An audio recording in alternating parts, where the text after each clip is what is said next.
성경 말씀 에베소서 1장 1절에서 6절입니다. 하나님의 뜻으로 말미암아 그리스도 예수의 사도된 바울은 에베소에 있는 성도들과 그리스도 예수 안에 신실한 자들에게 편지하노니 하나님 우리 아버지와 주 예수 그리스도로 쫓아 은혜와 평강이 너희에게 있을지어다. 찬송하리로다. 하나님 곧 우리 주 예수 그리스도의 아버지께서 그리스도 안에서 하늘에 속한 모든 신령한 복으로 우리에게 복 주시되 곧 창세전에 그리스도 안에서 우리를 택하사 우리로 사랑 안에서 그 앞에 걸어가고 흠없게 하시려고 그 기쁘신 뜻대로 우리를 예정하사 예수 그리스도로 말미암아 자기 아들들이 되게 하셨으니 이는 그의 사랑하시는 자 안에서 우리에게 거저 주시는 바 그의 은혜의 영광을 찬미하게 하려는 것이라. 아멘. 오늘부터 우리가 에베소서의 말씀을 살펴보도록 하겠습니다. 우리가 일반적으로 에베소서를 바울의 옥중서신이다 이렇게 말씀을 합니다. 바울은 약신약 성경의 13권을 기록했는데 그 중에 4권이 로마 감옥에서 기록한 서신입니다. 에베소서, 빌립보서, 골로새서, 빌레몬서. 우리가 이 4권을 우리가 일반적으로 옥중서신이다 이렇게 이야기를 합니다.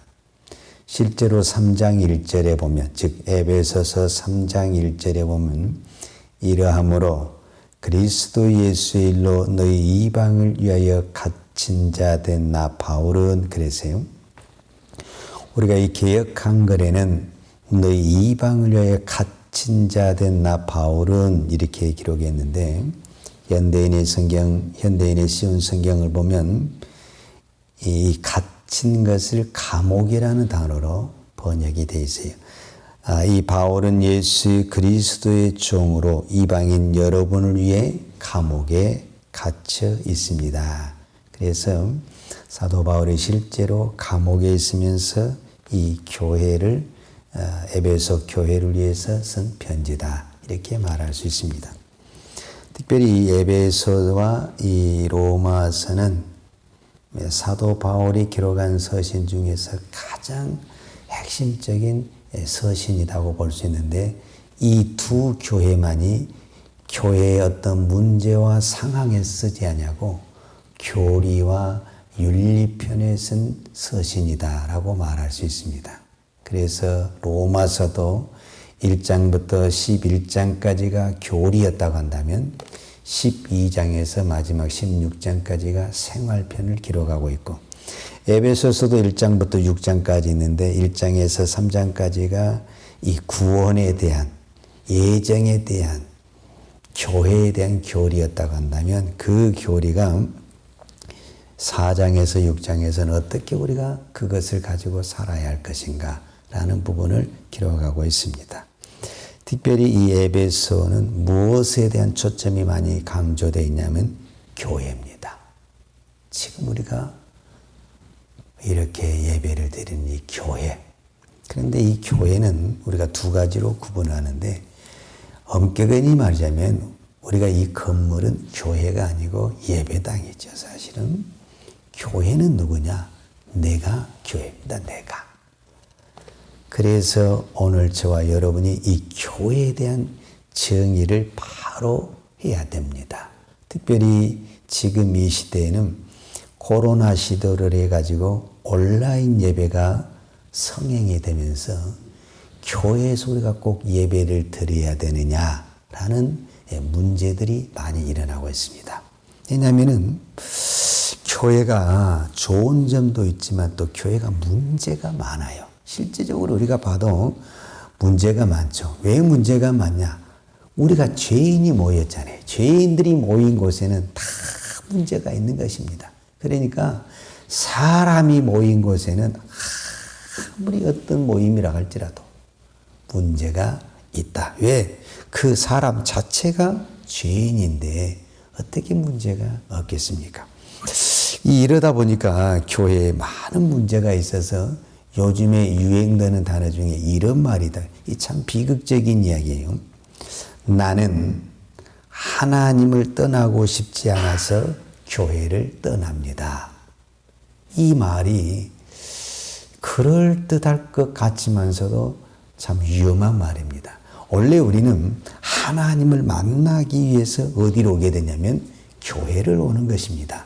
그런데 이 시대는 교회가 너무 문제가 많다라는 거예요. 그래서 내가 그 교회를 다니다가는 하나님을 만나는 것이 아니라 하나님을 떠날 것 같아서 차라리 내가 교회를 떠나고 하나님. 그러니까요, 교회 밖에 하나님 믿는 사람들이 의외로 많습니다. 그리고 이 코로나로 인해서 한번 중단된 사람이 교회를 다시 돌아와야 되는데 이 교회를 이제 못 정하고 방황하고 헤매는 사람들이 의외로 많습니다. 왜냐하면 교회 자체가 제가 처음부터 이야기하지만 교회 자체가 문제 있는 교회라니까요. 우리는 그것을 인정해야 돼요. 교회는 사람이 모이고 죄인이 모인 것이기 때문에 이 교회 자체가 문제가 있어요. 그럼에도 불구하고 하나님은 이 교회를 통해서 구원의 역사와 하나님의 역사를 이루어 가신다는 데 의미가 있는 겁니다. 사도 바울이 이제 이 교회에 대해서 여러 가지 비유로 설명을 하는데 그 중에 하나를 예를 들자면 1장 마지막 절, 우리가 방금 읽었던 에베소서 1장 마지막 절 22절과 23절에 보면 또 만물을 그 발 아래 복종하게 하시고 그를 만물 위의 교회의 머리로 주셨느니라. 교회는 그의 몸이니 만물 안에서 만물을 충만케 하시는 자의 충만이니라. 그러니까 사도 바울이 교회를 뭘로 비유했냐면은 우리의 몸이다. 몸. 그런데 이 몸에 머리가 있는데 머리가 누구냐면은 그리스도다. 이렇게 설명을 하고 있는 거예요. 그러면 이 몸의 모든 통치는 어디에서 나오게 되어 있냐면 머리에게서 나오게 되어 있습니다. 지금 제가 이렇게 말을 하고 손을 움직이는 이 모든 것들은 어디에 통치를 받게 되어 있냐면 머리에 통치를 받게 되어 있다는 겁니다. 그래서 이 교회의 이 몸과 머리는 떼려야 뗄 수 없는 이런 관계적인 부분이 있습니다. 이것이 바로 무엇이다? 교회를 이야기하고 있습니다. 그리고 이제 교회 안에 4장에 보면 교회 안에 여러 뭐가 있다고 그래요? 지체가 있다. 뭐가 있냐면 직분이 있다라는 거. 혹은 사도로 혹은 선지자로 에베소서 4장 11절에 혹은 사도로 혹은 선지자로 혹은 복음을 전한 자로 혹은 목사와 교사를 씌웠으니 이 교회 안에 즉 우리 몸 안에는 많은 지체가 있다. 이 지체가 연합해서 건강한 몸을 이룬다라는 거예요. 그런데 문제가 뭐가 있냐면 저도 어제 어떤 사람을 만났는데 그분은 두 다리를 장애를 있더라고요. 그러니까 우리 가운데 내가 원하든 원하지 않든 육체의 장애를 가지고 있는 분이 있다라는 거예요. 지금 실제적으로 우리 주변에 많이 있죠. 만약에 그런 장애를 가지고 있고 몸이 아프다 해서 이거 다 잘라버렸다. 그럼 우리가 어떻게 살겠어요? 왜 그 장애가 있는데도 그렇게 몸을 유지하고 사냐면 다른 부분이 건강하잖아요. 다리는 아프지만은 손이 건강하잖아요. 그러면 그 손이 무슨 역할을 해주게 돼 있죠? 다리 역할을 해주게 돼 있잖아요. 그래서 서로 연약한 부분을 돕고 그렇게 하면서 몸이 지탱해가고 살아가는 거잖아요. 교회가 바로 그런 것이라는 거예요. 교회는 건강한 사람도 있지만은 장애를 가진 사람도 있다라는 거예요. 왜? 우리 몸 안에도 한 몸이지만은 나는 팔이 건강한데 다리가 장애가 있는 분이 있잖아요. 또 어떤 분은 다리는 건강한데 또 팔이 장애가 있는 분들도 있잖아요. 그러면 그런 사람들은 뭐 사냐? 서로 협력이, 그 몸 안에 서로 지체가 협력해서 아주 잘 살잖아요. 교회도 이런 관계라는 거예요. 교회가 다 건강한 사람만, 믿음이 좋은 사람만 있는 것은 아니라는 거예요. 이것이 서로 연합이 되어서 이것을 통해서 뭐가 나타나냐? 이야, 하나님이 이렇게 문제가 많고 장애가 있고 어려움이 있는 이 교회를 하나님이 얼마나 아름답게 다스려가냐. 그 속에서 하나님의 역사와 하나님의 능력과 하나님의 은혜를 바라보게 된다라는 겁니다. 자, 우리가 실제적으로 우리가 한번 더 깊게 생각을 해보면, 오늘은 이제 에베소 서론이니까 서론 이야기만 좀 하십시다. 우리가 앞전에 봤던 데살로니가 교회는요, 사도 바울이 3주 동안만 안식일에, 새 안식일에 해당해서 복음을 전하고 핍박이 있어서 더 이상 할 수가 없어서 떠났어요. 그러니까 더 이상 할 수가 없는 그런 상황이었어요. 그런데 이 에베소 교회는 사도행전 19장을 중심으로 해서 보면 바울이 제3차 교회 때 세웠던 교회인데, 약 3년 동안 우리가 흔히 말하는 이 두란노 손에서 정말 자기 목회의 모든 심려를 기울여서 세웠던 교회가 이 에베소 교회입니다. 그러나 이 3주 된 교회나 이 3년 된 교회는 어떤 부분에서는요, 이 3주 된 이 교회가 믿음의 역사와 사랑의 수고와 소망의 인내가 나는 아주 훌륭한 교회가 됐어요. 그러면 이 교회를 누가 한 겁니까? 이미 바울은 3주 동안만 회당에서 복음을 전하고 떠나버렸는데, 이 교회를 부흥시키고 성장시키고 지키게 하는 것이 누구였냐 그 말이에요. 사도 바울이 한 게 아닙니다. 성령님이 하신 것입니다. 그래서 우리가 잘 아는 대로 고린도전서 1장에 보면은 사도 바울은 고린도 교회에 편지를 쓰면서 이렇게 말을 합니다. 분명히 이 고린도 교회도 누가 세운 교회냐면은 사도 바울이 세운 교회입니다. 그런데 사도 바울은 이 교회를 향해서 고린도전서 1장 1절과 제가 2절을 읽어드리겠습니다. 하나님의 뜻을 따라 그리스도 예수의 사도로 부르심을 입은 바울과 및 형제 소스데네는 고린도에 있는 하나님의 교회 곧 그리스도 예수 안에서 거룩하여 주고 성도라 부르심을 입은 자들과 그랬어요.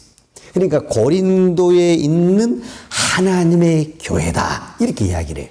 근데 사실 우리가 고린도 전후서를 보면 알겠지만 고린도에는 지금 이 시대에 가지고 있는 모든 문제를 다 안고 있는, 이보다 더 큰 문제를 안고 있는 교회가 고린도 교회입니다. 그런데 그런 문제가 많고 우상과 파당과 질서가 무너진 이런 교회를 향해서 사도 바울은 뭐라고 편지를 하고 있냐면 이 교회가 하나님의 교회다라고 이야기를 하고 있습니다. 여러분, 교회는 내가 교회입니다. 내가. 여러분, 우리가 죄인인데 내가 어떻게 교회가 될 수 있습니까? 내가 어떻게 거룩한 성도가 될 수가 있습니까? 우리가 예수를 믿음으로 하나님이 나를 거룩한 성도라고 불러주기 때문에 내가 거룩한 성도가 되고 교회가 되는 것입니다. 이 땅에 어느 교회를 보십시오. 완벽한 교회는 있을 수가 없습니다. 왜냐하면 그 교회 안에 있는 이 교회, 이 교회는 예배당이고 예배당 안에 있는 이 교인들, 우리가 이제 교회인데 이 교회 자체가 다 뭐냐? 죄인들의 모임이다 그 말입니다. 그렇기 때문에 죄가 나타날 수밖에 없고 시기 질투가 나타날 수밖에 없고 문제가 일어날 수밖에 없는 것이 우리의 구조상을 가지고 있다는 겁니다. 그럼에도 불구하고 하나님은 이런 죄인과 연약한 사람을 통해서 하나님의 나라를 세우고 하나님의 역사를 이룬다는 것이 하나님의 놀라운 능력이다라고 보는 것입니다. 그래서 하나님은 이 교회는 우리 자신도 마찬가지지만 하나님이 붙들지 않냐고는 우리는 단 하루도 바로 설 수가 없고 하나님의 역사를 이뤄갈 수가 없다라는 것입니다. 그래서 우리는 교회를 정리할 때 분명히 알아야 될 것은 이 교회가 곧 무엇이다? 하나님의 교회다라는 것을 알아야 됩니다. 이래서 사복음서에 처음 교회란 단어가 어디에서 나오냐면은 마태복음에서 나옵니다. 이 교회라는 단어가. 마태복음 16장에 보면 예수님이 제자들에게 질문합니다. 너희는 나를 누구라 하느냐라는 질문에 시몬 베드로가 대답하여 가로되 주는 그리스도시요 살아계신 하나님의 아들이십니다. 라고 사도 베드로가 이렇게 고백을 하죠. 그랬을 때 예수님이 뭐라고 말을 했냐면 마태복음 16장 17절과 18절에 보면 예수께서 대답하여 가라사대 파요나 시몬아 내가 복이 있도다. 이를 내게 알게 한 이는 혈육이 아니요 하늘에 계신 내 아버지시니라. 또 내가 내게 이르노니 너는 베드로라. 내가 이 반석 위에 내 교회를 세우리니 음부의 권세가 이기지 못하리라. 교회를 어디에 세우냐면 베드로의 신앙의 고백 이후에 베드로가 교회를 세웁니다. 그런데 예수님이 뭐라고 말했냐면 그 교회를 베드로의 교회다 이렇게 표현하지 않냐고 그 교회가 내 교회다 이렇게 말을 합니다. 그래서 이 땅에 있는 모든 교회는 우리가 방금 찬송가 246장을 보는 것처럼 이 땅에 있는 모든 교회는 누군가의 희생과 눈물과 헌신으로 세워진 것은 맞습니다. 그러나 그 교회가 내가 눈물로 세우고 땀으로 세웠다고 해서 그 교회가 내 교회가 그러면 이미 교회는 교회의 생명을 상실합니다. 그 교회는 예수 그리스도의 교회입니다. 그래서 이 땅에 많은 교회가 있습니다. 좋은 교회, 연약한 교회, 어떤 교회는 정말 힘든 교회도 있습니다. 그러나 그 어떤 교회도 눈물과 희생이 없이 세워진 교회는 한 교회도 없습니다. 그저 우리가 생각할 때 십자가가 그냥 여기저기 서 있는 것 같지만 그 십자가 하나를 세우기 위해서는 누군가는 그 십자가를 져야 했고 그 십자가 앞에 통곡하며 눈물을 흘리고 나의 모든 것을 쏟아 부어야만이 그 십자가 하나가 세워진 것입니다. 그러나 주님은 그 교회를 향해서 내 교회다 이렇게 말씀을 하시는 것입니다. 오늘 저와 여러분이 하나님의 교회입니다. 우리는 교회 안에서 예배를 드려도 하나님의 교회고 내가 집에 가서 가정 생활을 해도 우리는 하나님의 교회고 내가 직장에 가서 직장 생활을 해도 우리는 하나님의 교회입니다. 오늘도 나에게 주신 이 하나님의 교회의 사명을 가지고 이 땅에 교회의 사명, 주님이 빛이 되고 소금이 되는 이 교회의 사명을 잘 감당하는 저와 여러분이 되기를 축복합니다. 기도하십시다. 하나님 아버지 감사합니다. 오늘도 우리의 교회를 축복하시고 특별히 한국 교회를 축복하신 아버지 하나님 감사합니다. 정말 이 땅에 교회가 이렇게 많이 세워질 수 있는 것은 하나님의 은혜요 하나님의 축복임을 믿습니다. 하나님은 비록 이 땅에 불완전한 교회요 문제 많은 교회이지만 주님은 오늘 또 이 교회를 통해서 믿는 자를 구원시키고 이 교회를 통해서 하나님의 나라를 이루시고 하늘의 신령한 복을 이 교회를 통해서 허락하여 주실 줄로 믿습니다. 오늘도 이 새벽에 기도할 때 하나님께서 이 교회를 통해 주실 놀라운 복을 사모합니다. 하나님 은혜를 베풀어 주시고 주의 긍휼을 베풀어 주옵소서. 오늘도 우리 각 지체를 세워서 교회를 세우시고 또 이 땅에 하나님의 나라를 세우기 원하시는 주님, 오늘 우리 몸이 하나님의 교회요 하나님의 거룩한 성도임을 깨닫고 우리가 이 땅에 어느 곳에 있든지 교회의 사명, 빛의 사명을 감당하는 주의 거룩한 성도 되게 하여 주옵소서. 오늘도 하나님께서 부족한 저희들을 통해서 몸된 교회를 세워가게 하시니 감사합니다. 참으로 연약하고 부족하지만 하나님이 힘주시면 하나님의 역사하시면 능치 못한 일이 없는 줄로 믿습니다. 오늘 또 이 믿음으로 승리하게 하여 주옵소서.